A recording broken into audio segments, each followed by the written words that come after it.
ఆంధ్రప్రదేశ్ రాష్ట్రంలో అనకాపల్లి జిల్లా నర్సీపట్నం మున్సిపాలిటీ బలిఘట్టం గ్రామంలో శ్రీ రాజరాజేశ్వరి పర్వతశ్రేణి శిఖరంపై శ్రీ రాజరాజేశ్వరీ దేవి సహిత బ్రహ్మలింగేశ్వర స్వామివారి దేవస్థానం ఉంది.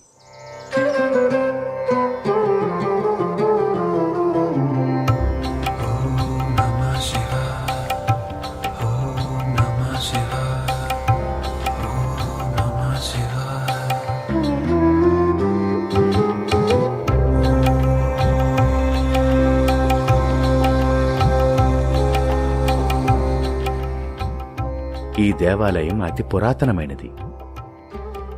కృతయుగంలో రాక్షసరాజైన బలిచక్రవర్తి ఒక యజ్ఞాన్ని త్రిశూల పర్వత ప్రాంతంపై చేయటానికి సంకల్పించారు. తన ఇష్టదైవమైన పరమేశ్వరుణ్ణి ఇచ్చట ప్రతిష్ఠించ తలపెట్టి సృష్టికర్త విధాత అయిన బ్రహ్మను గురించి తపస్సు చేయగా బ్రహ్మ ప్రత్యక్షమై బలిచక్రవర్తి తపస్సు మేరకు శివలింగాన్ని ప్రతిష్ఠ చేశారు. బ్రహ్మదేవునిచే ప్రతిష్ఠించబడటం వల్ల ఇక్కడుండే స్వామివారికి శ్రీ బ్రహ్మలింగేశ్వర స్వామి అనే నామం సార్థకమైంది.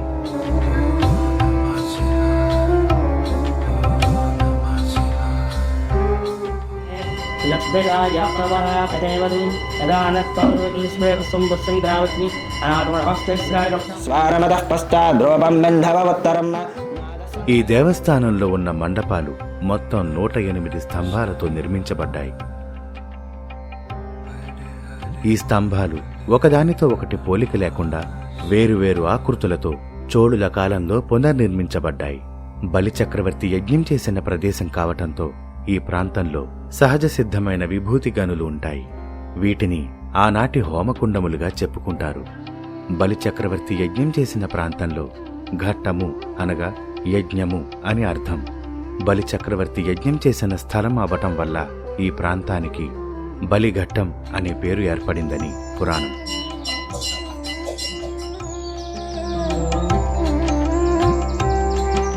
మేము చిన్నప్పుడు కింద ఉత్తరవాహంలో స్నానం చేసి కొండ మీద నడిచి వచ్చేవాళ్ళము. శివాలయంలో మంచి ప్రత్యేకత ఏంటంటే మనం ఏ అయితే కోరికలు అనుకుని వస్తాం ఇక్కడికి ఆ కోరికలన్నీ కూడా నెరవేరుతాయి. మాకు కూడా ఎన్నో జరిగాయి ఇక్కడ. ఈ బ్రహ్మలింగేశ్వరుడు రాజరాజేశ్వరి దేవి చాలా పవర్ఫుల్ టెంపుల్ అని ప్రతి ఒక్కరూ కూడా నమ్మకం. ఈ ఆలయం కూడా పశ్చిమ ముఖంగా ఉండడం చేత దీని ఉత్తర కాశీ ఎలాగైతే మనకి విశిష్టమైనదో అదేవిధంగా ఇక్కడ దక్షిణ కాశీగా ఈ ప్రాంతం కూడా ప్రసిద్ధిగాంచింది. శ్రీశైల క్షేత్రంలాగా మల్లికార్జున క్షేత్రంలాగా ఈ క్షేత్రం చాలా పురాతనమైన క్షేత్రం. ఇక్కడికి వచ్చి ఈ యొక్క దర్శనం చేసుకోవడం వల్ల చాలా ఆనందం కలుగుతుంది, ప్రశాంతత కలుగుతుంది. ఇదంతా రాతికత్తులతో కూడిన క్షేత్రము. ఇది ఇంచుమించుగా మనకు దక్షిణ కాశీ అంటారు. మన కాశీ వెళ్తే ఎంత ప్రయోజనం ఉంటుందో ఇక్కడ దక్షిణ కాశీ లాగా ఇది కూడా ఎంత ప్రయోజనం ఉంటుంది. ఈ బ్రహ్మలింగేశ్వర స్వామి దర్శనం చేసుకోవడం ద్వారా వారు సాధనా ప్రక్రియల్లోని ఉత్తమోత్తమైన ఫలితాలు పొందుతున్నట్టుగా ఇక్కడ ఉన్న సాధువుల ద్వారా కూడా మనం తెలుసుకోవడం జరుగుతుంది.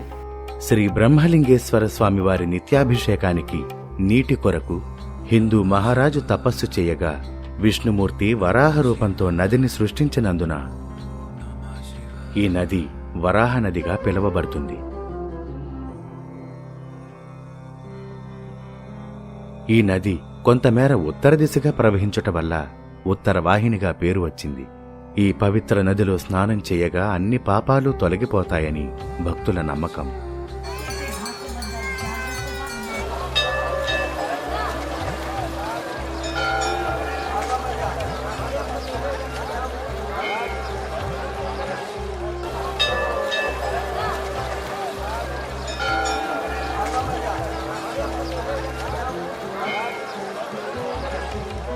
ఈ పర్వత శ్రేణిలో 3 పర్వతాలు త్రిశూల ఆకృతిలో వరుసగా ఉండటం వల్ల శివలింగం త్రిశూల పర్వతాలకు అభిముఖంగా అనగా పశ్చిమాభిముఖంగా ప్రతిష్ఠించబడింది.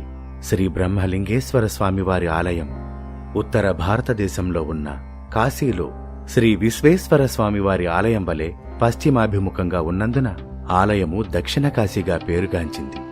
ఇప్పటి శివలింగం స్ఫటికశిలతో ఏర్పడి ఉండటంతో స్వామివారి దర్శనం బహుశోభాయమానంగా ఉంటుంది. ఎన్నెన్నో విశేషాలు ఉన్న ఈ పవిత్ర ఆలయంలో శ్రీ శ్రీ రాజరాజేశ్వరి అమ్మవారి ప్రతిష్టకు సంబంధించి ఒక యథార్థ గాథ ఉంది.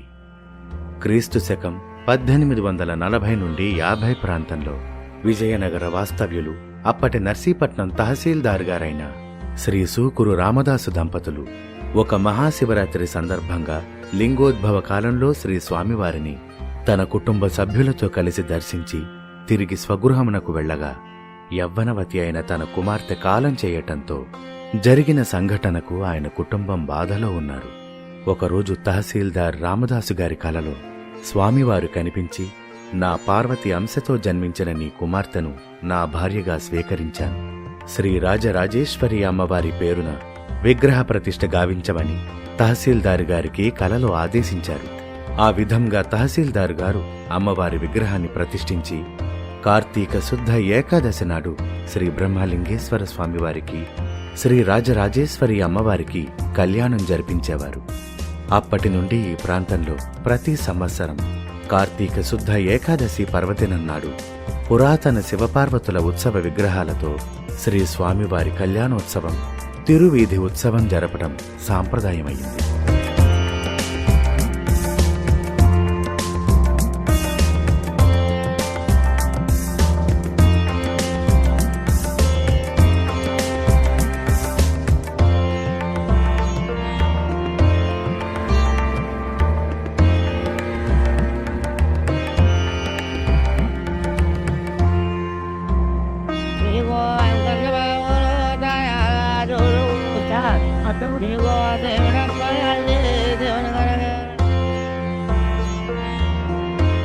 గత ఏడాది నుండి ఈ పర్వత శ్రేణిలో సూదికొండపై అరుణాచలం మాదిరిగా అఖండ జ్యోతిని వెలిగిస్తున్నారు. ఇంత మహా చరిత్ర గల ఈ పవిత్ర ఆలయాన్ని దర్శించి శ్రీ రాజరాజేశ్వరీదేవి సమేత బ్రహ్మలింగేశ్వర స్వామివారి కృపను పొంది ఆనందంగా జీవించండి. ఇంత చరిత్ర గల స్వామివారిని దర్శించాలంటే విశాఖపట్నం రైల్వే స్టేషన్ నుంచి 110 కిలోమీటర్లు వస్తుందండి. అలాగే అనకాపల్లి రైల్వే స్టేషన్ నుంచి 45 కిలోమీటర్లు వస్తుంది. అలాగే తూర్పుగోదావరి జిల్లా తుని రైల్వే స్టేషన్ నుంచి 45 కిలోమీటర్లు వస్తుందండి. బలిఘట్టం గ్రామంలో బ్రహ్మతే ప్రతిష్ఠించినటువంటి శ్రీ శ్రీ రాజరాజేశ్వర బ్రహ్మలింగేశ్వర దేవాలయం, దీనికి 4 వైపులా ఉన్నటువంటి ఎంతో పవిత్రమైనటువంటి దేవాలయాలు కూడా కలవు. ఆ దేవాలయాల్లో ఒకటి శ్రీ లక్ష్మీదేవి గారు, లక్ష్మీదేవి అన్న గారు.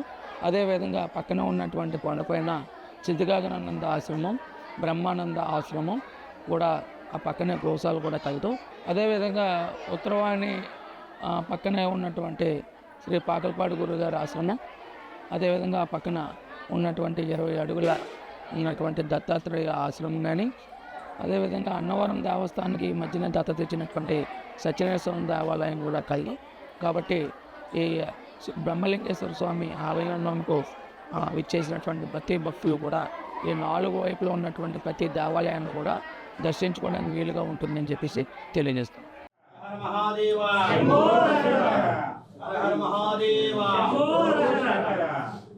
పార్వతీ హర హర మహాదేవ.